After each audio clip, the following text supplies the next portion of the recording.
धन्यवाद, बहुत बहुत भाई राजेश नागर।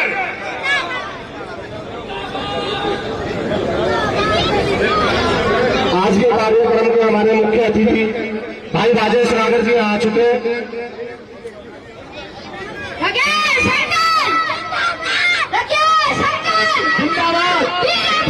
जिंदाबाद जिंदाबाद मातरम जिंदाबाद जिंदाबाद जिंदाबाद। बहुत बहुत धन्यवाद। जोशीला भाषण छोटे बच्चे का बहुत आदरणीय। अब मैं कार्यक्रम को आगे बढ़ाते हुए रिजोर्ट की सभी सरदारी से रिक्वेस्ट करूंगा कि वो आज के हमारे मुख्य अतिथि भाई राजेश नागर जी का पगड़ी पहना के स्वागत करेंगे। डॉक्टर RS नागर जी, मंडल अध्यक्ष बीजेपी, और रिजोर्ट की सभी team, advocate Mahesh president ji, Vijay Rawat ji vice president, Bharti ji general secretary, Bina Kaur Gogi ji joint secretary, DD Vij ji, Diwan uncle ji, Ajay Nander ji, Soni साहब, ML Arora ji, Rajesh Rana ji P block से प्रेसिडेंट, समरजीत जी, TC गोयल जी, सुरेश खुराना जी, अनिल रमेश जी, सभी से मैं अनुरोध करता हूँ वे आ गया है और भाई राजेश नागर का पगड़ी बांधकर स्वागत करें।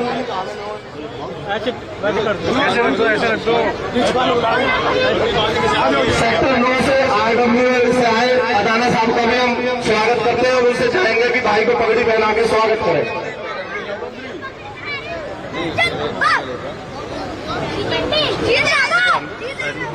सभी लोग हाथ लगाए, सभी हाथ लगाए, बुजुर्ग लोग सभी हाथ लगाए।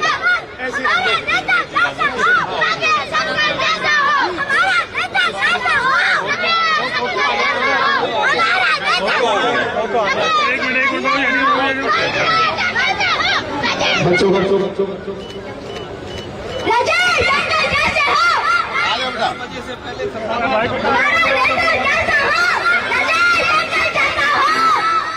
बच्चों का बहुत ही जोशीला सावन। अब इसके बाद में डॉक्टर साहब से अनुरोध करूंगा कि वो नोटों की माला से भाई राजेश नागर जी का स्वागत करेंगे। साथ में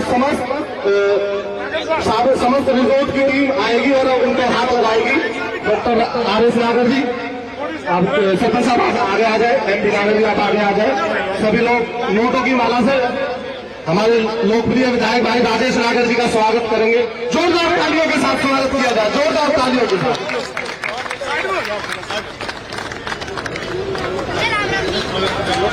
यहाँ पर उपस्थित सभी रिजोर्ट के मेंबर साहिबान, प्रेसिडेंट, जनरल सेक्रेटरी, सभी मेंबर्स की तरफ से हम विधायक जी का स्वागत करते हैं। और यहाँ आसपास से आई सरदारी राजवीर नागर जी सरपंच साहब नीमका से, MP नागर जी, सतीश चौहान जी, विनोद नागर जी W ब्लॉक प्रेसिडेंट, रूपी सरपंच साहब नीमका से, RK शर्मा जी, विनोद बैसला जी, चौधरी विचिपाल नीमका से, विजय नागर जी S ब्लॉक से। तो हम यहाँ सभी लोग उनका स्वागत करेंगे। बहुत बहुत स्वागत है राजेश नागर जी का यहाँ पर पहुंचने पे। तो आज के कार्यक्रम के मुख्य अतिथि भाई राजेश नागर जी, भाजपा की टिकट पर तिगांव विधान से प्रत्याशी और विकास पुरुष के नाम से जाने वाले भाई राजेश नागर जी का हम यहाँ सभी सोसाइटी के लोग, सभी रिजोर्ट की सोसाइटी के लोग, president, vice president, general secretary और सभी मेहरबान साथी, मेंबर साथी और जो आसपास के ब्लॉकों से सभी लोग आए हैं, सभी भाई का स्वागत करते हैं। यहाँ पर पहुंचने का बहुत बहुत धन्यवाद और भाई का आभार। भाई राजेश नागर के विकास पुरुष के नाम से जाने जाते हैं और आपको पता है कि भाई राजेश नागर जी ने यहाँ तिगांव क्षेत्र में विकास कराने में कोई कमी नहीं छोड़ी हो।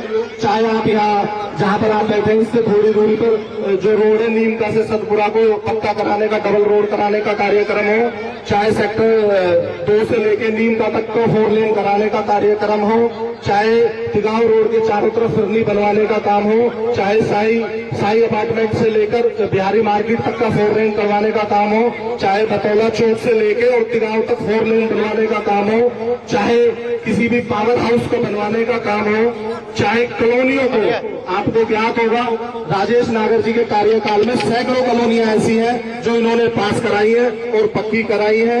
और उसके साथ साथ यहाँ पर जितने भी स्कूल्स थे उनको अपग्रेडेशन काम कराने का काम हो, चाहे पावर स्टेशन बनवाने का काम हो, तो राजेश भाई ने किसी भी काम में कोई कोताही नहीं करी। और अगर मैं काम गिरवाने पर आऊंगा तो कई घंटे लग जाएंगे। राजेश भाई साहब ने बहुत काम कराए हैं और इनकी पहचान एक नेक इंसान के नाम से भी होती है, एक शरीफ इंसान के नाम से भी होती है। आप भी सभी यहाँ विधायक जी के साथ टच में रहते होंगे, तो विधायक जी का ना तो आपने कभी फोन स्विच ऑफ देखा होगा, ना इनके घर पर कभी कोई कुंडी लगी देखी होगी, ना गेट बंद लगा हुआ होगा।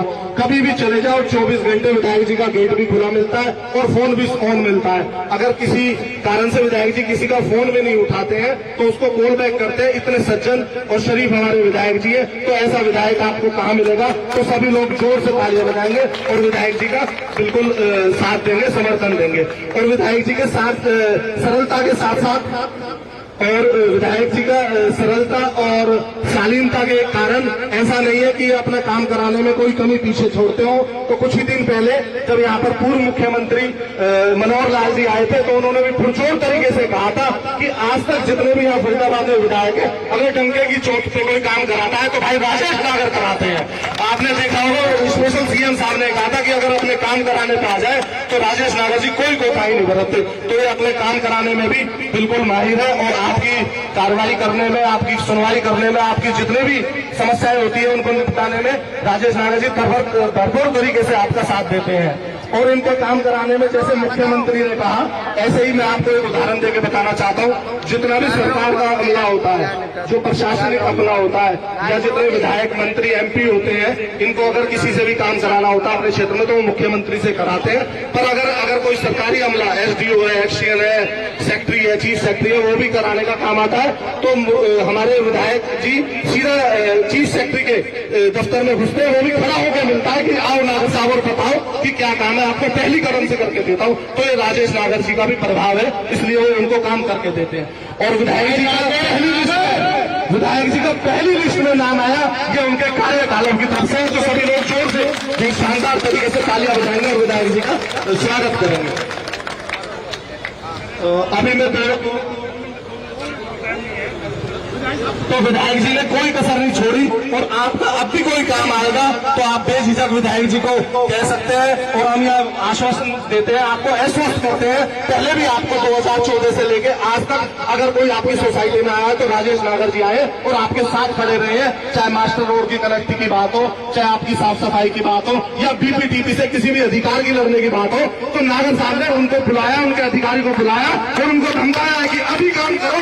नागर साहब के व्यक्तित्व में कोई कमी नहीं है, तो भूल मत जाना, अपने तन मन धन से नागर साहब का स्वागत करना। राजेश नागर जिंदाबाद, राजेश नागर जिंदाबाद, राजेश नागर जिंदाबाद।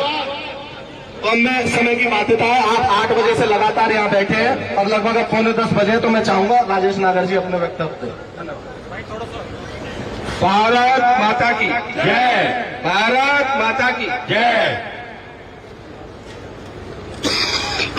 हमारे यहाँ पर हमारे प्रेसिडेंट, मेरे साथी, मेरे दोस्त, भाई महेश नागर जी, विजय रावत जी, भारती जी, बीना कौर जी, डीडी विज जी, दीवान जी, अजय नदर चौक जी, सोनी साहब, एमएल अरोड़ा जी, राजेश राणा जी, समरजीत जी, टीसी गोयल, सुरेश खुराना जी, अनिल रवीश जी और डॉक्टर आरएस नागर जी, हमारे सरपंच वेद अधाना जी, जानंद नागर जी, राहुल यादव जी, राजवीर सरपंच जी, विनोद नागर जी, पुष्पा चौहान जी, जितेंद्र अधाना जी और धर्मी चौधरी, सम्मानित मंच, सामने बैठे यहाँ के सभी रेजिडेंट और सभी यहाँ पर आए मेरे बुजुर्ग, मेरी माताएं बहनें और प्यारे बच्चों। जैसा कि आपको पता है, चुनावी माहौल चल रहा है। भारतीय जनता पार्टी ने तीसरी बार मुझे यहाँ से अपना उम्मीदवार बनाया है और 2019 में भी हरियाणा में 90 विधानसभा आते हैं, हमारा नंबर भी 90 है विधानसभा का। और वोटों के हिसाब से अगर हम देखते हैं तो 2019 में सबसे ज्यादा अगर वोट किसी विधानसभा को मिली तो तिगांव विधानसभा को मिली। उसके लिए मैं आपका ऋणी भी हूं और हमेशा आभार और धन्यवाद करता हूं। और हमारा जो अब चुनाव है ये 5 अक्टूबर को हमारे वोट डलने हैं। एक हमारे हाई सोसाइटीज में लोग जो रहते हैं या सेक्टर में जो लोग रहते हैं उनके लिए कहा जाता है कि पोलिंग परसेंटेज कम होती है। कहा जाता है, मैं सही कह रहा हूं सही? तो उस भ्रम को हम इस बार मिटाएंगे। हम 100 तो नहीं कह रहा मैं, 90% तो पोलिंग करेंगे। सारे हाथ उठाकर विश्वास दिलाओ, 90% पोलिंग करोगे, 90% पोलिंग करोगे, क्योंकि हम लोग इसको लाइटली ले लेते हैं और हम आउटिंग पे या पिकनिक पे या बाहर चले जाते हैं, भाई मेरे एक वोट से क्या फर्क पड़ेगा या मेरे परिवार के 4 वोट से 2 वोट से क्या फर्क पड़ेगा। पर 2 करके सभी चले जाए तो परसेंटेज कम आती है। तो इसलिए आप लोगों को ये अपील भी मैं कर रहा हूं, एक प्रेयर भी है, प्रार्थना भी है कि भाई अपनी वोट जरूर डालें और अपने पड़ोसी की और जो भी आपके टच में है, बल्कि मैं तो कहूंगा हर एक टावर का एक हेड या इंचार्ज बना दे जो पूरे टावर की जो भी पोलिंग हुई है उसको देखे, और जिसकी पोलिंग नहीं हुई 4 बजे तक तो उसको निकाल के लेकर आए और पोलिंग स्टेशन पर लेके जाए, क्योंकि पोल करना बहुत जरूरी है। और ये जो हाई राइज में सोसाइटीज में रह रहे हैं ये सारी ज्यादातर 90% वोट भारतीय जनता पार्टी की वोट है, इसलिए भी मैं ज्यादा कह रहा हूं। अगर ये हमारी वोट नहीं होती तो हमें कोई इंटरेस्ट भी नहीं था, डालो मत डालो, नहीं, तो ये हमारी वोट है और इसलिए आपकी परसेंटेज ज्यादा होनी चाहिए, क्योंकि जितनी परसेंटेज आपकी ज्यादा होगी हमारा जीत का मार्जिन उतना ज्यादा होगा। और आपने तो 2019 में भी मुझे सबसे ज्यादा वोट देकर हरियाणा में पहला स्थान मिला था, पहला पोजीशन पे हम आए थे। और मुझे पूरा विश्वास है कि 2024 में भी हम पूरे हरियाणा में 90 की 90 कॉन्स्टिट्यूंसी में पहले नंबर पर आएंगे और अपने जीत के अंतर को खुद ही तोड़कर नया रिकॉर्ड बनाएंगे। जो हमारा मार्जिन था उसको हम ही बढ़ाकर पहले से ज्यादा करके नया रिकॉर्ड बनाएंगे।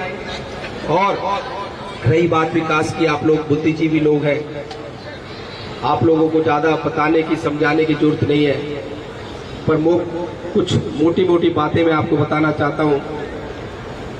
बांग्लादेश में जो अभी एपिसोड हुआ आप लोगों को पता है, और आज वहां हमारे हिंदुओं की क्या हालत हो रही है वो भी आपको पता है।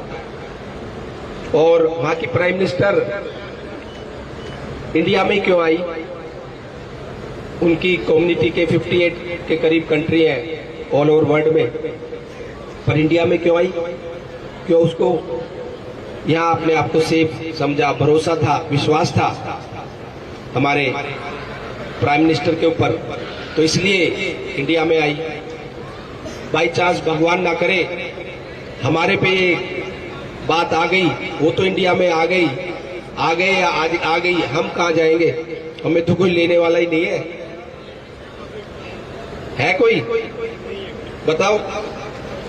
तो हमें जो सोचना पड़ेगा, जो विकास का पहिया, विकास की जो गति, जो डेवलपमेंट हो रही है उसको धीमा नहीं करना, उसको और तेज करना है। क्योंकि जो सरकार सेंटर में है, केंद्र में है, वही सरकार अगर स्टेट में नहीं आती है तो कोऑर्डिनेशन नहीं बन पाता है, डेवलपमेंट रुक जाएगी, डेवलपमेंट नहीं होगी, धीमी हो जाएगी। जैसे आप देख सकते हैं हिमाचल में क्या हो रहा है, अपने गवर्नमेंट एम्प्लॉइज की सैलरी भी नहीं दे पा रहे। पंजाब में क्या हाल हो रहा है, और कर्नाटक में क्या हाल हो रहा है, वेस्ट बंगाल में क्या हाल हो रहा है। तो इसलिए भारतीय जनता पार्टी को यहाँ पर भी जिताना इसलिए जरूरी है। और जो काम हो गए अगर गिनवाने लग जाऊंगा तो बहुत समय लग जाएगा। 400 करोड़ से ज्यादा 70 से ज्यादा लागत से 78 सेक्टर में आपका एक कन्वेंशन हॉल, विज्ञान भवन का काम चल रहा है, सड़कों का काम चारों तरफ चल रहा है। आगरा कैनाल पे दर्जनों ब्रिज बन गए हैं। आपकी मुझे पता है, जब मैं पहली बार इस सोसाइटी में आया था, आपकी एक बिजली की बहुत बड़ी समस्या थी। आपको जनरेटर के चार्जेस देने पड़ते थे, पता नहीं 14 रुपए थे कितने, 8-15 रुपए थे।